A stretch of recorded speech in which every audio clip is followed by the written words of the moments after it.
everybody, for coming to the Aaron Torres Podcast YouTube page. If you could do me one quick favor, see that little black subscribe button on the bottom of your screen?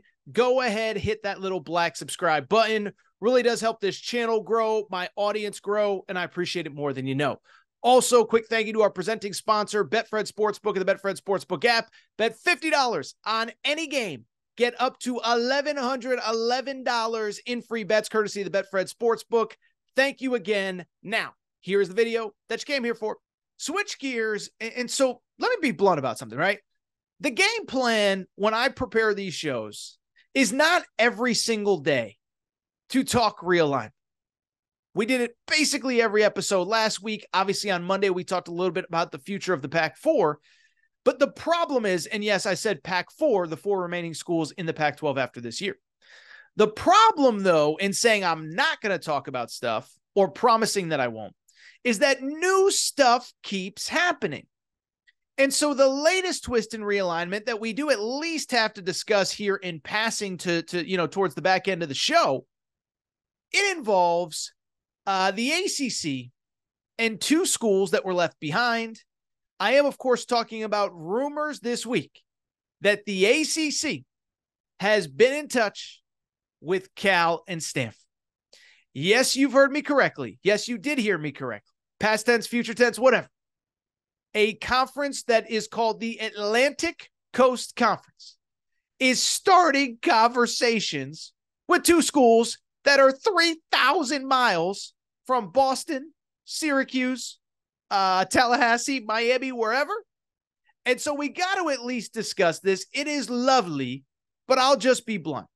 I think we're actually talking about the wrong thing with the ACC. The interesting thing with the ACC to me is not really expansion.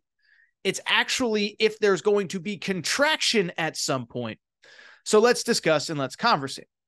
As far as the Cal Stanford stuff is concerned, listen, a couple things. I don't blame anybody for doing anything, right? Obviously, it's a strength in numbers game, and the ACC, they're just trying to figure out how to survive. It is very well known that some of the schools, specifically Florida State, want out. And so the ACC is trying to figure out, is there something we can do to strengthen ourselves to keep the existing schools in the conference happy? And then, oh, by the way, at the start of next year, remember, the Big Ten will be at 18 schools. The Big 12 will be at 16 schools, and the SEC will be at 16 schools. So the ACC, which has had 15 teams forever, 14 teams plus Notre Dame, or is it 15 with Notre Dame? I can't even remember. Who really cares about Boston College and Georgia Tech anyway? Anyway, the point I'm trying to make, sorry, Boston College and Georgia Tech fans, if you were offended. But the point I'm trying to make, I don't blame the ACC for at least looking into this. I do think there's probably an element of interest similar to the Big Ten last week, in that my guess is that these school presidents probably like the idea of rubbing elbows with whoever's in charge of Stanford and whoever's in charge of Cal. But bluntly, I just don't see it happening. And the reason I don't see it happening is very obvious. It is because if we learned anything in this latest round of realignment, and we can start with Texas and Oklahoma back 2 years ago when they decided to go to the SEC, what we learned in realignment this year, and this cycle, I should say, is pretty straightforward. I get there are certain conferences that are trying to survive, but for the most part, at the top of the sport, there's only one thing that matters in terms of realignment. It isn't academic prestige. If it was, Stanford and Cal wouldn't have been left out. It isn't geography. I've said it before. Stop with well, they can get into this market and the Bay Area and this and that and the other. One, I've been to the Bay Area. They don't care about Cal sports. I can promise you that.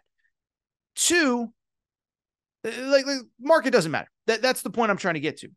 And so if anything, you know how I know that the TV networks aren't interested in Cal and Stanford, and that fundamentally they're not going to change anything with the current existing ACC TV contract? It's because if anybody wanted Cal and Stanford, they would have taken them a year ago, or at the very least, the last week, when everybody else was getting invites everywhere else. So they have no value.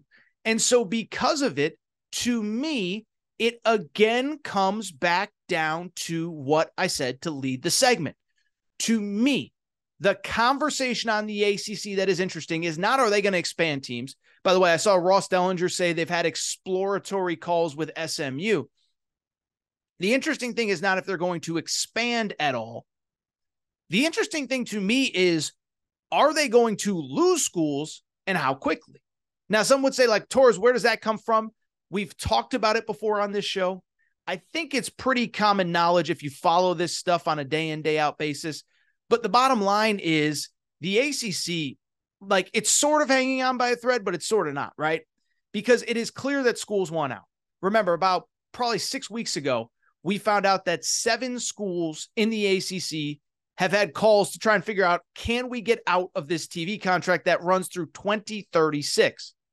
The 7 schools: Virginia, Virginia Tech, North Carolina, NC State, Florida State, Miami, and Clemson. So they're trying to get out. But over the last couple of weeks, it has been clear how desperately Florida State wants out of this league. Remember, with Florida State, they have said publicly, we're trying to get out. If you saw the report last week, they have reached out to a venture capital firm to try and raise money to pay their buyout, which is well over $100 million. Listen, I'm not saying that in a year or two, it's going to be the Florida State Seminoles presented by the Saudi Tourism Bureau, but I can't promise that it's not going to be that anyway, because Florida State wants out. And so to me, I don't like the Cal and Stanford thing is just, it's painting whatever. It's window dressing on whatever, putting what do they say? Lipstick on a pig. It's like building a porch over a sinkhole. It's like, I don't care about the furniture on the porch. That sinkhole is going to suck the whole thing down anyway. I don't really care about Stanford and Cal to the ACC. Why? So in 3 years, the ACC can break up anyway? That's the conversation that we need to be having. What is Florida State's next move, and how soon does it happen, and what does it mean for everybody else? And really, as I close this segment, that is ultimately my thought about this whole thing. My thought about this process. It's not on Cal and Stanford, certainly not on SMU. It's not even on Florida State and Clemson, because when this league breaks up, Florida State and Clemson are going to have a home. North Carolina and Virginia are going to have a home. But I think in the near future, like, everybody's throwing this pity party sob thing for Oregon State, Washington State, Cal, and Stanford, and we should. I feel bad for those fans. Oregon State is coming off a 10-win season, and they don't have a home right now, okay? Washington State is doing as well as they can. They don't have a home right now. But if you think this is the last time that schools get squeezed out, think again. Because, again, whenever that next round of realignment happens, if it's a year, if it's 5 years, if it's 10 years, if it's not till 2036 when this ACC TV deal expires, others are going to get squeezed out. Because, again, what we've learned is brand is the only thing that matters. And so, bluntly, if I was Boston College right now, I'd be pretty nervous. If I was Pitt right now, I'd be pretty nervous. If I was Syracuse right now, I'd be pretty nervous. If I was Wake Forest right now, Georgia Tech right now, I'd be pretty nervous. And I know what some of you say, Wake Forest, they've been good in football. They've been good in basketball. Yeah, but they're not a huge brand. They don't move the needle on TV. And remember, loyalty means nothing in this era of college sports. Oregon left Oregon State behind. Washington left Washington State behind. Oklahoma left Oklahoma State behind a week ago. And so, or a year ago, excuse me. And so because of it, don't sell me on loyalty. Don't sell me on geography. Don't sell me on, there's no. If the ACC breaks up, there are more Stanfords and Cals coming. Stanford and Cal might be joining a sinking ship. And so because of it, I think it is a very interesting time, again, for the Boston Colleges, the Georgia Techs, the Wake Forest, the Pitts, the Syracuses, the programs that frankly haven't had much success in the ACC. Matter of fact, it was interesting. I was talking to a buddy of mine kind of around college sports the other day. And I said to him, I said, you know what I would do if I was like say Boston College called me up and said, Torres, what do we have to do to survive till the next time? First of all, I'd say you're kind of screwed. Sorry, it's the truth. But if I was Boston College, if I was Georgia Tech, if I was Wake Forest, you know what I would do?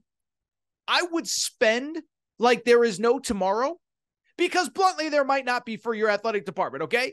And so there is no reason to hold back.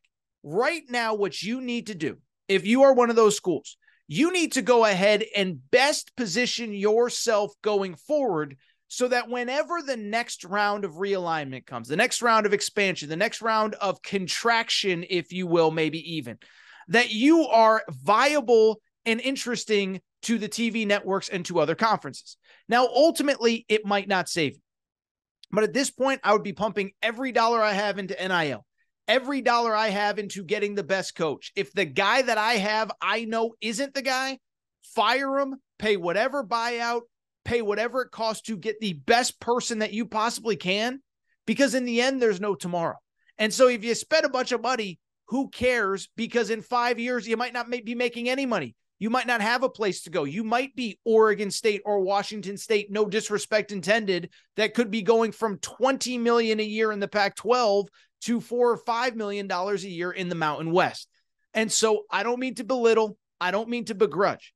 But if I was one of those schools, that's what I would be doing. And I mentioned this on the show on Monday.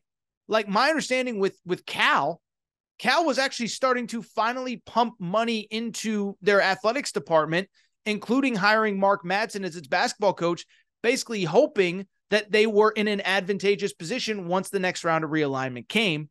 Unfortunately for them, it was too late.